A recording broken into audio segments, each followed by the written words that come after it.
we always forget.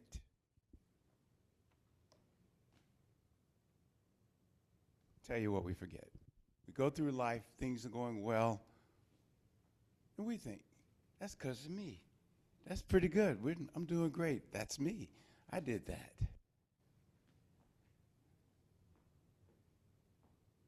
Things don't go well. We say the same thing. It must be me. I did that.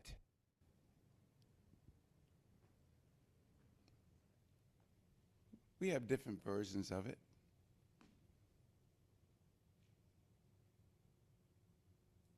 Things go well, and God loves me, so God's taking care of me.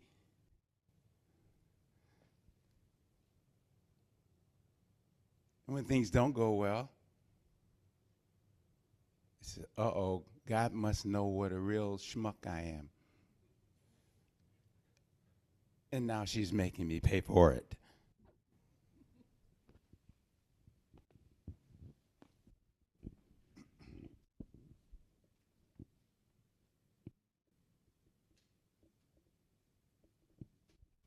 I have a life coaching practice, have had it for over a decade now, and I have a tool that allows me to see just what my clients go through in their minds when good things are going on and when things are not so good. It actually gives me a visual measurement of how they're responding to the good life and when it's not so good. And there is a pattern. I've seen it because I've done this assessment myself, of course. I've looked at it. I've seen the assessments of many brilliant, successful people who've done that assessment, and the pattern is the same. Things go wrong, we forget. What do we forget? Life is a challenge, sometimes a bitter one, and we do not control it. We do not control what happens next. And the worst of all is we have an opinion about it when it shows up, mostly about what a schmuck we are. That's a good word, schmuck, isn't it? It's useful. Because it's Sunday, I'm using that word.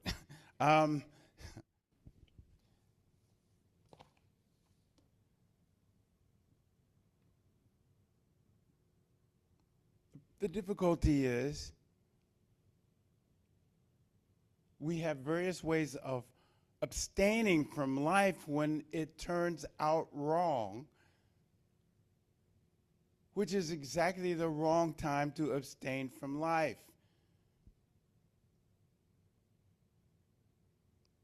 I'm going to talk about how we do that, what it looks like. Einstein said, "Do not grow old, no matter how long you live. Never cease to stand like curious children before the great mystery unto which we are born."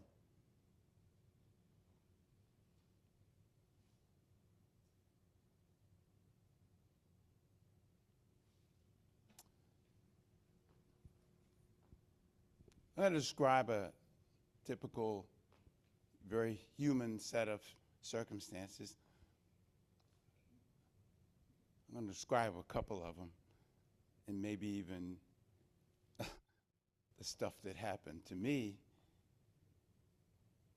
maybe. So, man goes in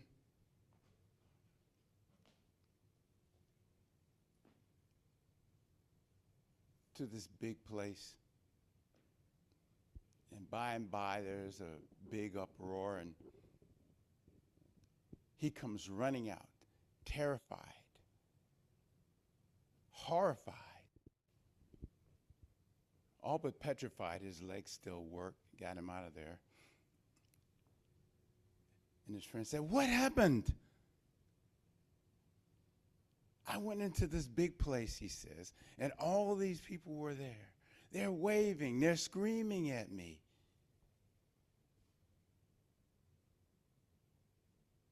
And I look up and I notice there's this guy over there on the hill, and he's throwing something at my head. I've got this stick in my hand. I don't know how I got it. But quickly I ducked. He missed. And all these people are yelling and screaming, and I just had to get out of there. So I ran out.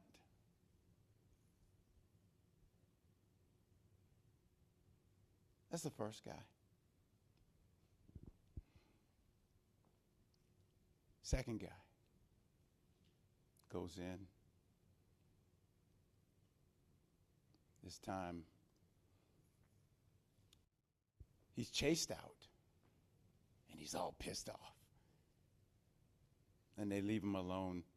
The friend asks him, "Well, what happened?" He says, "I couldn't believe it.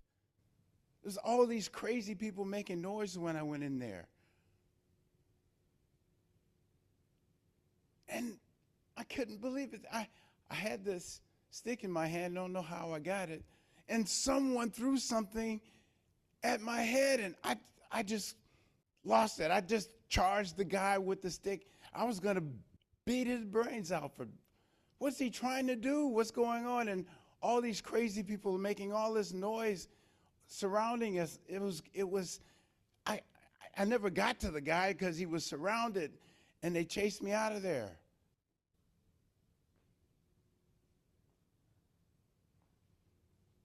That was guy number 2. Some of you have heard this before. I know it. So what's going on here? Guy number 3 goes in. There's a big roar from all the people yelling. When he comes out, they're carrying him on their shoulders.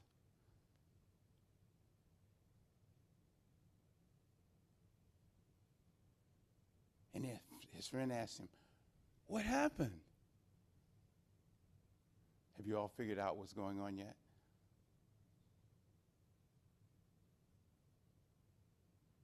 He said, "I had the bat, I stepped up to the plate, and when the pitch came, I knocked it out of the park."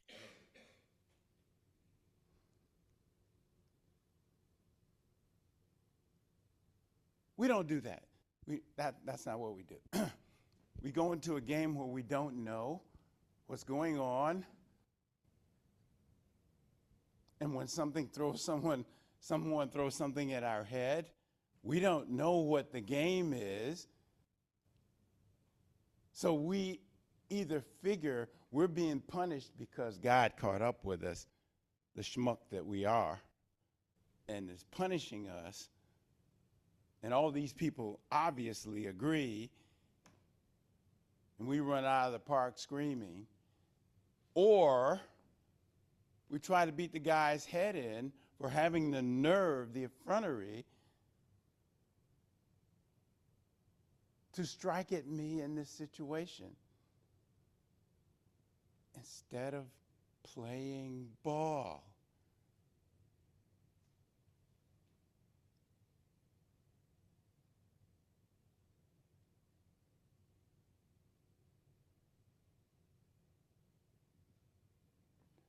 And I'm not telling you something that I'm speculating about. I've seen so many brilliant minds and highly spiritual people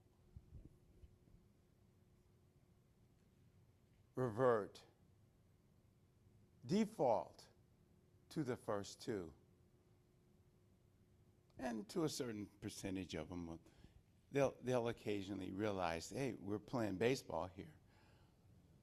My role is to hit the ball out of the park, so that's what I'm going to do. If you don't know it's a game, it's because of your interpretation that something has gone wrong that should not have gone wrong.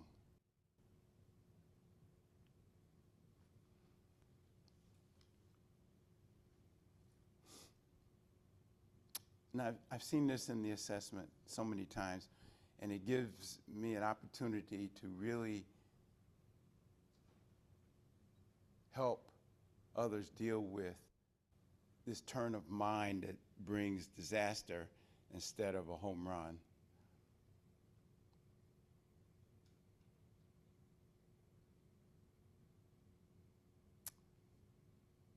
But the most disastrous aspect of this is I've told you about 3 different levels: anger at myself, anger at the other guy, and curiosity and finding the answer and playing the game. There are 7 levels,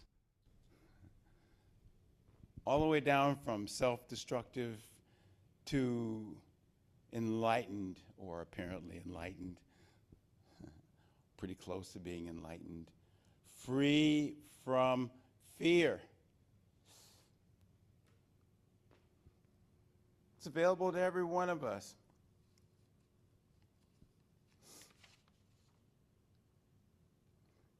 What we do when something happens is we bring all this idea of what should be from the past, drag it into the present, and evaluate the present based on what we thought it should have been. We do that.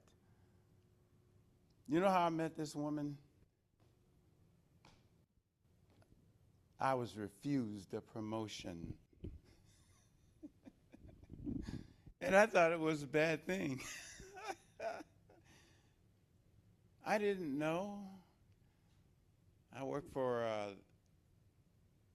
National Atmospheric, Oceanographic and Atmospheric Administration, NOAA.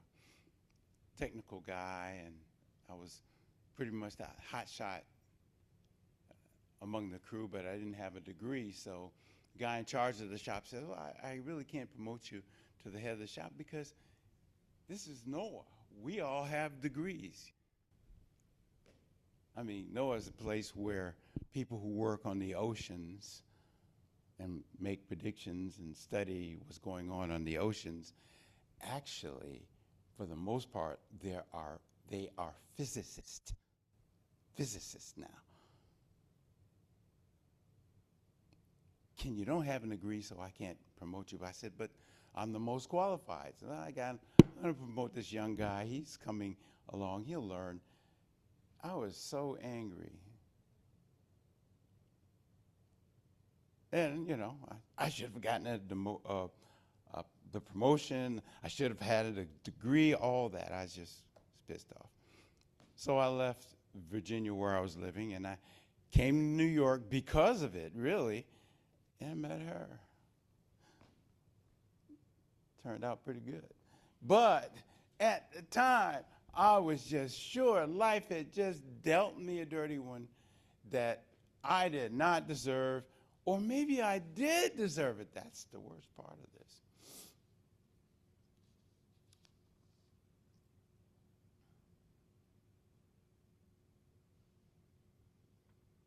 The truth is, you can do everything right.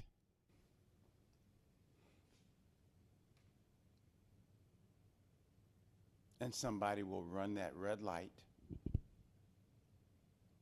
and you will find a way to make it your fault. Or you will spend useless time bemoaning and being pissed off at the person who ran it.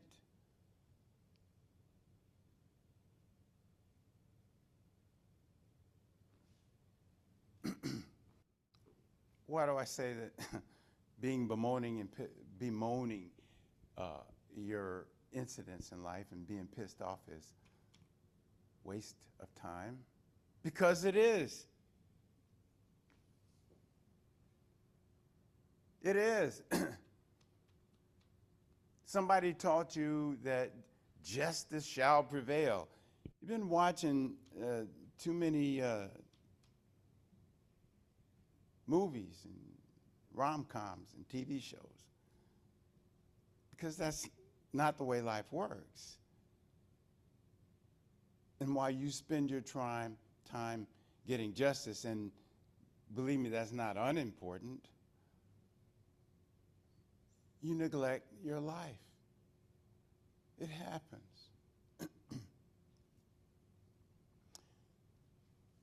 Raise your hands if you've ever heard the Serenity Prayer. I don't, you know what? How many of you know that it's one sentence, 2 sentences long?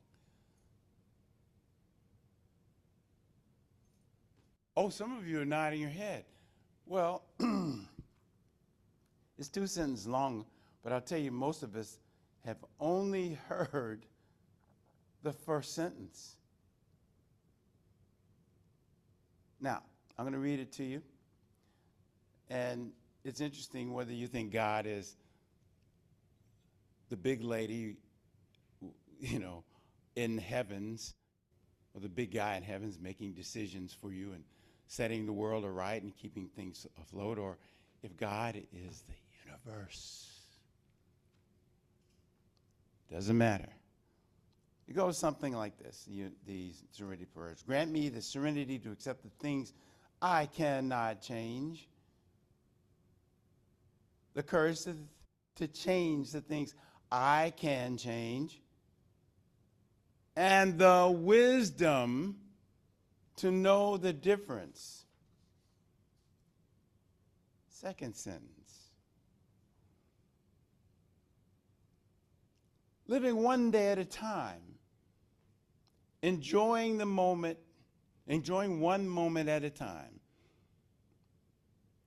accepting hardships as the pathway to peace.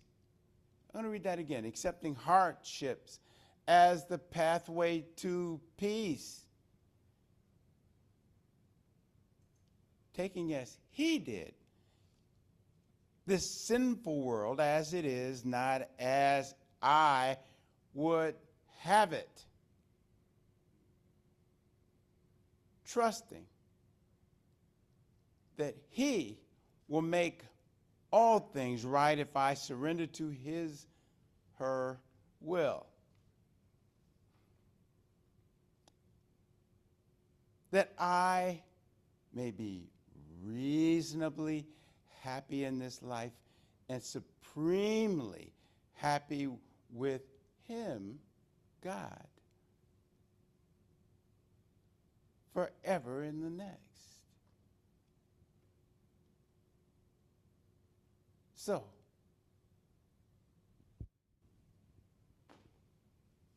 how many people have heard the second sentence before? Right. I hadn't either.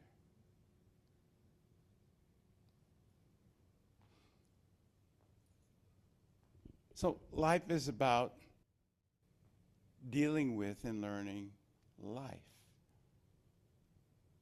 That your peace is not dependent on what happens in that life.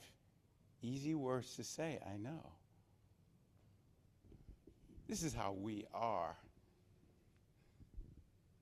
There was this bird who figured it all out. He figured, you know, all my friends are out learning how to fly formation, because when it gets cold, they're going to fly south. Eventually I'll do that too, but I'm not worried about it.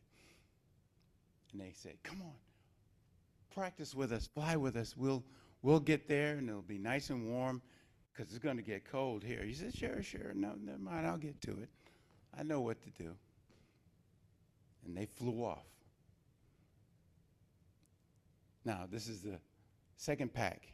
They said, come on, fly with us. We're leaving kind of late, but come go with us anyway. Come on, practice. Even if you don't practice, you can come with us. Come on. He said, no, I got this. I'm good.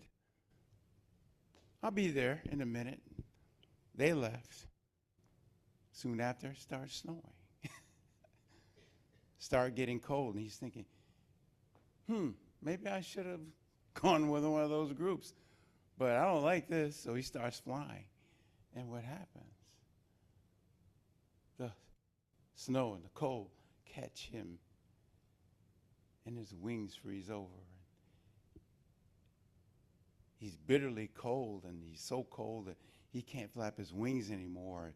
They're full of ice and snow, and he falls out of the sky, and he's thinking, oh, no, it's over now. It's over now. I did that. I made the wrong decision. I'm a terrible, terrible person. But he falls through a hole in a barn, amazingly, and he lands in the straw. He said, well, that wasn't so bad, but I'm still freezing. I'm going to die here. It's terrible. But I'm glad I survived the landing.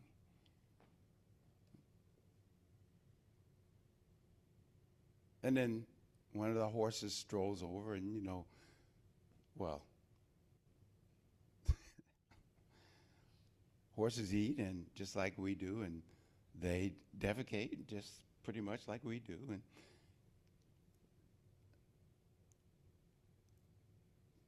right on the bird. Oh no, this is so terrible. I can't believe how awful this is. The smell is, I'm going to die here. I'm going to smother. It's all over for me. But it was warm.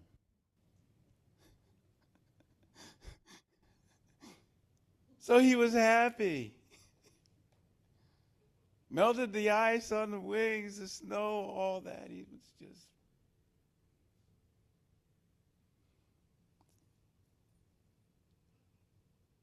So he started singing, and the barn cat found him and ate him.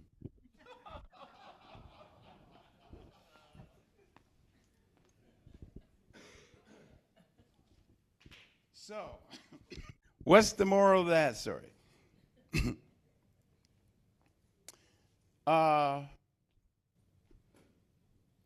First moral,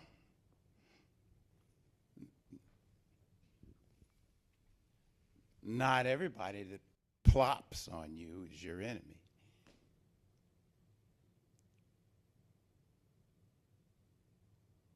Not everyone that uncovers that plop is your friend.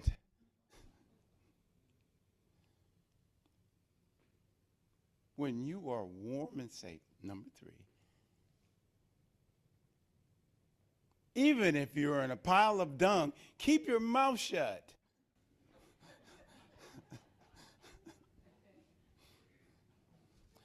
So this is how we are. When things are going great, we're happy. When things are not going so good, we're dejected. I'm not just talking about some of us, all of us. I'm like this.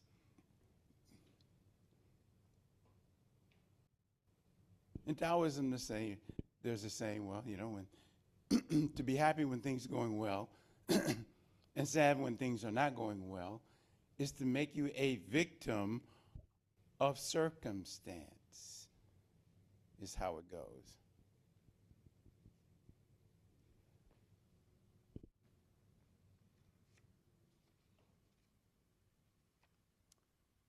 Let me illustrate a few more of those levels. I've talked about 1 through 3. I'll review those. But suppose we go all the way up to level 5. We won't bother with 6 and 7. We don't have time. Level 1. I'm walking down the street. Someone jumps up and knocks me flat on my back. My level 1 reaction, and this is what I see most of the time, level 1 and level 2 reactions,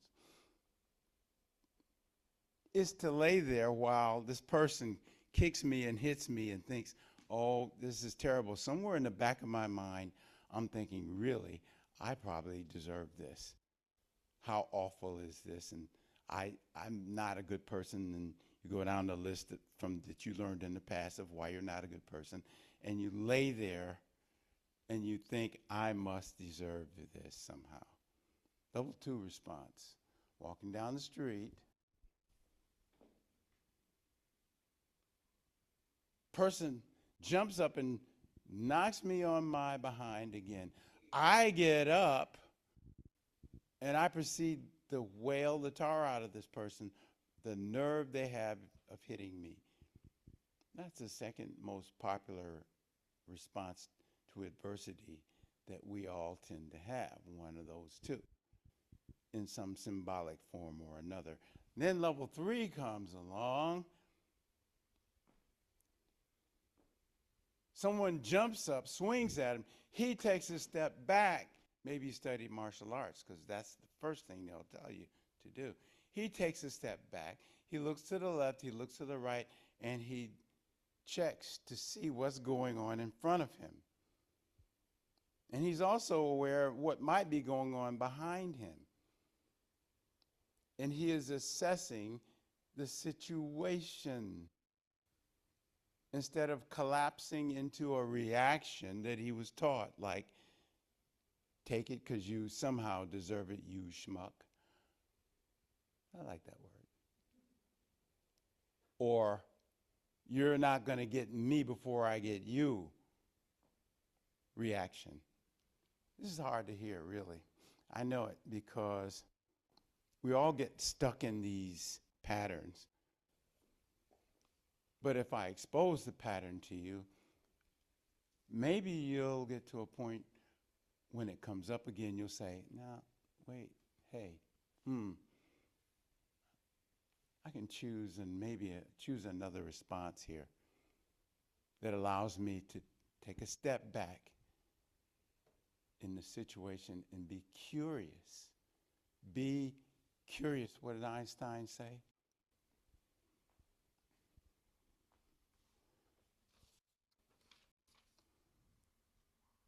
Never cease to stand like curious children before the great mystery unto which we are born. And that mystery is completely out of our control.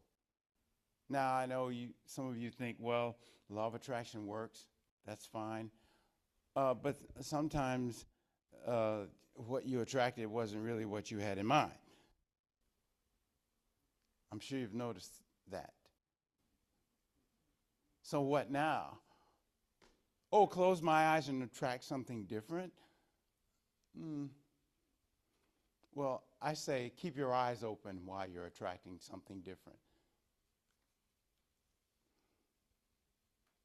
What does level 4 look like? Guy comes up to the same troubling corner of the block, and the guy swings at him. He steps back. He says, "You're so angry. Are you okay? What has upset you so?" The concern is for the person in front of you. Now, I'm talking about different levels of fear about life. This person has a lot less fear than the first 3. The first person has the most fear, second person less. Believe it or not, anger is a higher state than feeling sorry for yourself or threatened or oppressed. It's a much higher state. But the third level, if you can get to that, the others are available to you because you can look at the situation and step back. Well, this is the 4th level. The concern is for the person in front of you, not yourself. So you can be curious about what's going on out there in that life. 5th level, what does that look like? You walk up to the person knocks you down, and you stand up and say, "Hey, whoa, that's a vicious right hand. I know a boxing director that would love to see you use that. Stick with me, kid. We can make a lot of money here. That's what an entrepreneur does. We're both going to win this.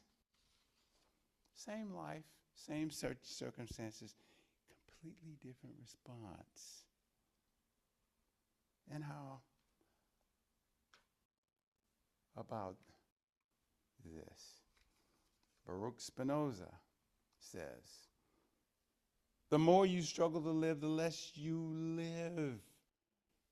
Give up the notion that you must be sure of what you're doing. Instead, surrender to what is real within you. For that alone is sure. You are above everything that is distressing.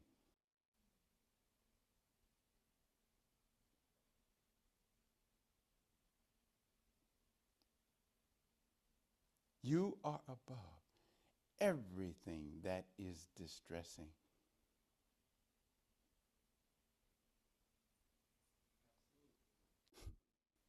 We get upset and our emotions take over and we decide that's what's important, our emotions.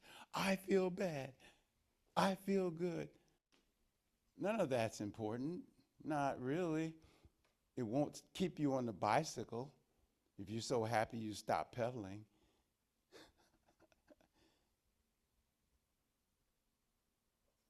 I bring all this up because, as Baruch Spinoza said, the more clearly you understand yourself and your emotions, the more you become a lover of what is. That's the room without a roof that she sang about. Contradiction, because what is seems like, feels like, looks like crap. Well, crap will fertilize some plant. You just need to find where you can sell it.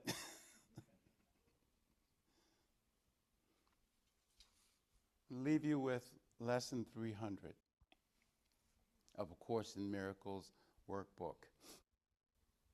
You won't have to read. I won't have to repeat after me. I'll just read it.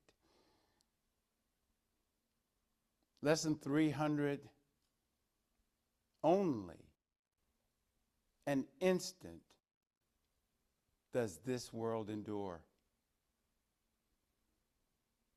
This is a thought which can be used to say that death and sorrow are the certain lot of all who come here. For their joys are gone before they are possessed or even grasped. Yet this is also the idea that lets no false perception keep us in its hold, nor represent more than a passing cloud upon a sky of the eternally serene.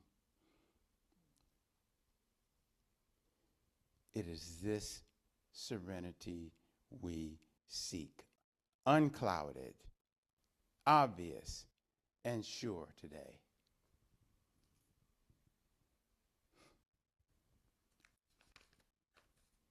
And it continues as a prayer. We seek your holy world today, for we, your loving children, have lost our way a while. But we have listened to your voice and learned exactly what to do to be restored to heaven and our true identity. And we give thanks today. The world endures for just an instant. We would go beyond that tiny instant to eternity.